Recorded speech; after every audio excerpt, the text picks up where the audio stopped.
छठ पूजा में क्या होता है? भगवान सूर्य की उपासना होती है, भगवान सूर्य की पूजा होती है।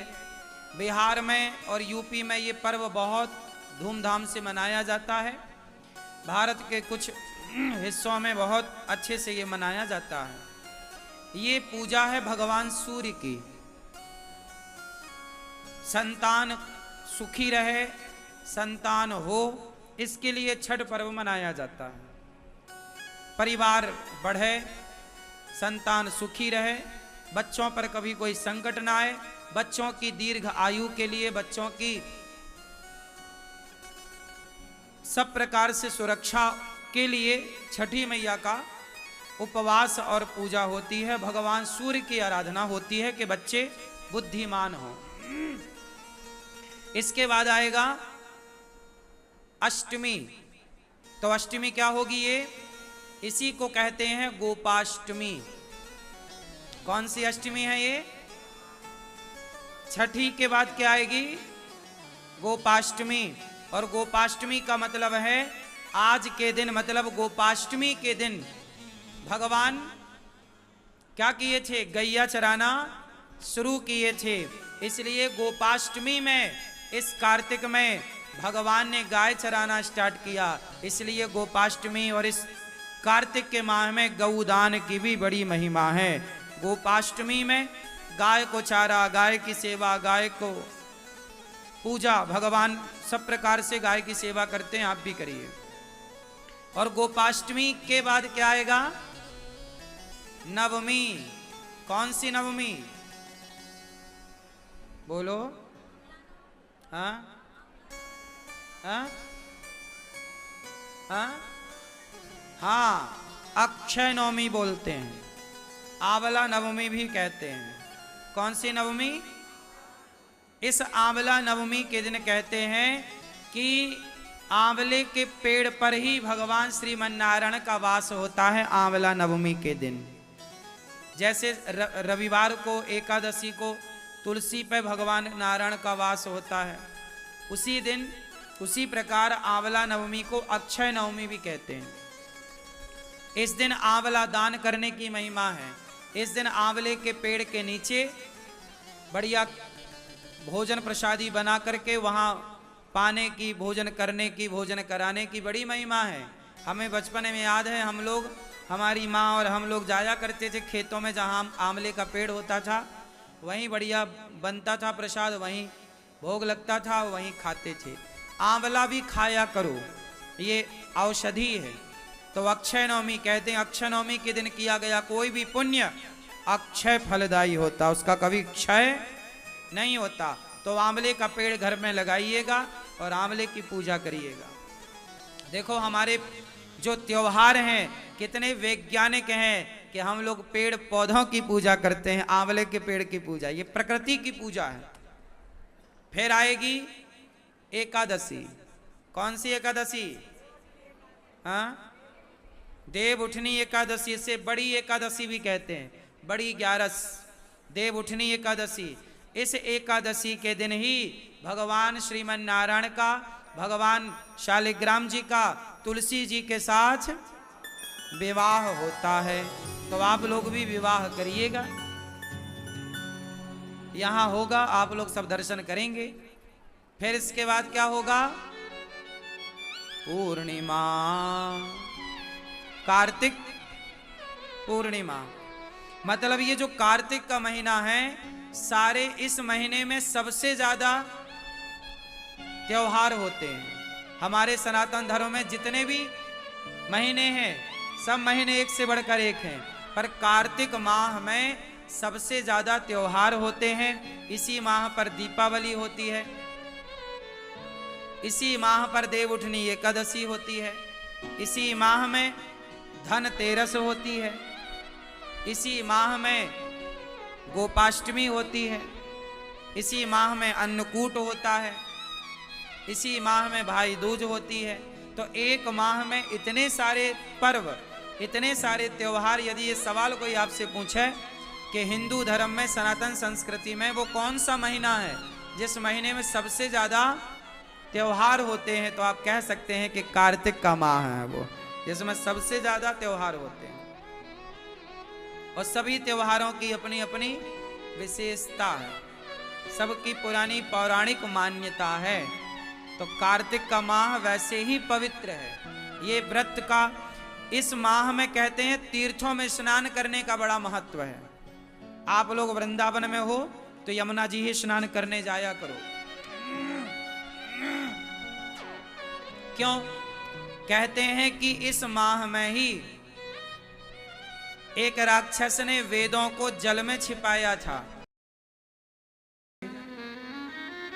गाय के गोबर से ही चौक लीप करके वहां चौक पूरा जाता है।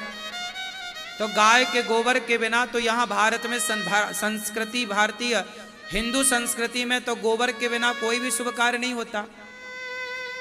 जहां यज्ञशाला बनेगी, जहां यज्ञ विधान होगा, उसे पहले गाय के गोबर से ही यज्ञ कुंड को लीपा जाता है, तब वो यज्ञ होगा वहां पर। हाँ या ना? और गाय के दूध से बनी हुई खीर की ही अंतिम आहुति होती है यज्ञ में। भैंस के दूध और ये बकरी के दूध की खीर से नहीं, गाय, तब जाके वो यज्ञ पूरा होगा। और जो भी आहुतियां डाली जाएंगी यज्ञशाला में, स्वाहा स्वाहा, वो सारी आहुतियां गौ माता के सुंदर देसी गाय के, वेद लक्षणा गाय के घी, शुद्ध देसी घी के द्वारा ही जब आहुतियां डाली जाएंगी तब वो आहुतियां मान्य होंगी। आप बाजार के घी का हवन करते हो, बाजार में घी कहाँ मिल रहा है? सुअर की चर्बी बिक रही है। आजकल जो आप घी प्रयोग करते हैं, आप बाजार में घी कितने रुपए किलो मिलता है? 400 रुपए किलो। पूजा वाला घी तो 300 रुपया किलो मिल जाता है। पूजा वाला घी बाजार में कितने रुपया किलो है? बोलो। 300, 400। अब बताओ, तुम बताओ कि क्या 400 रुपया किलो आप घी हो सकता है? कितने लीटर दूध में तो जाकर 1 किलो घी बनेगा? पहले तो ये गणित निकालो। और 1 लीटर दूध आज 50 रुपए का है लगभग। क्या रेट है भाई? 1 लीटर दूध क्या भाव चल रहा है? 60 रुपए भी चल रहा है और 50 रुपए भी। मैं तो 50 भी जोड़ूं तो 50 रुपए के हिसाब से कम 15 से 20 लीटर दूध हो तब जाके 1 किलो घी निकलता है।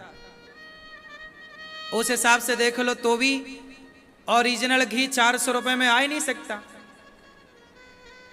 उसकी कॉस्ट निकलेगी नहीं, उसकी लागत नहीं निकलेगी। तो बाजार में जो 400 रुपया किलो घी बिक रहा है पूजा के नाम पर, वो क्या है? वो जानवरों की चर्बी है।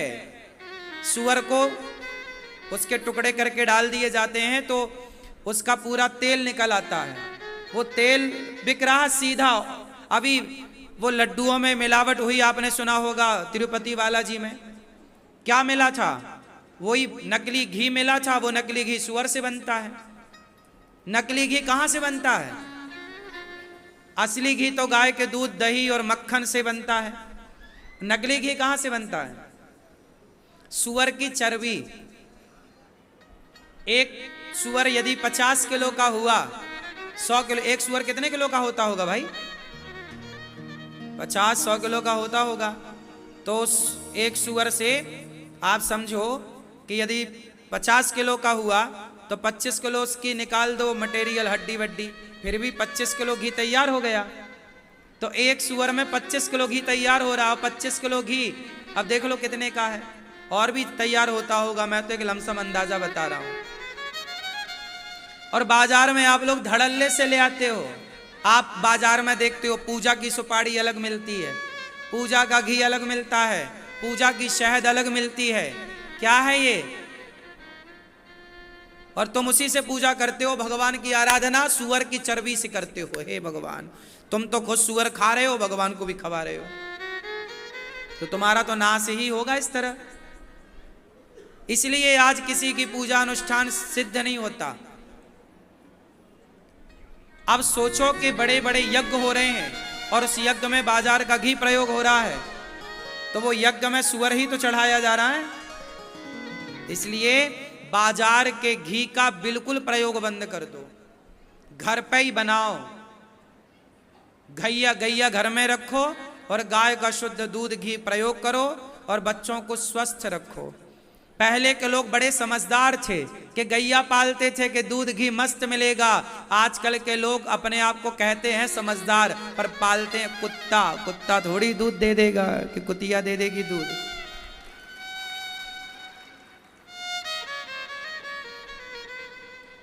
पहले के लोग बड़े समझदार थे, हाँ या ना?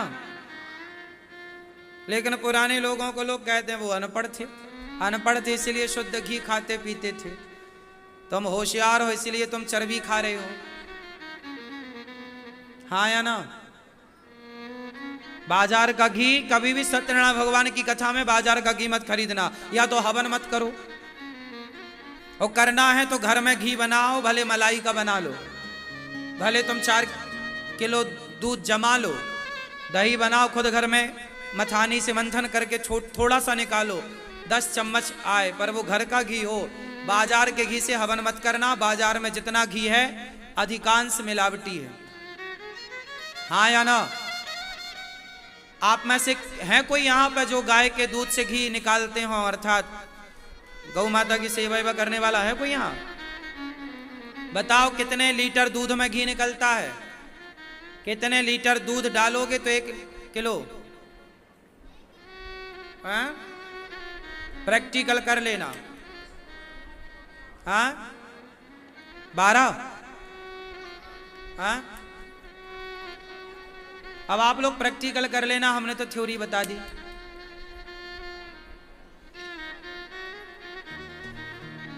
पाँच किलो घी में तो 1 लीटर 5 किलो दूध में 1 लीटर घी तो नहीं निकल सकता, हाँ?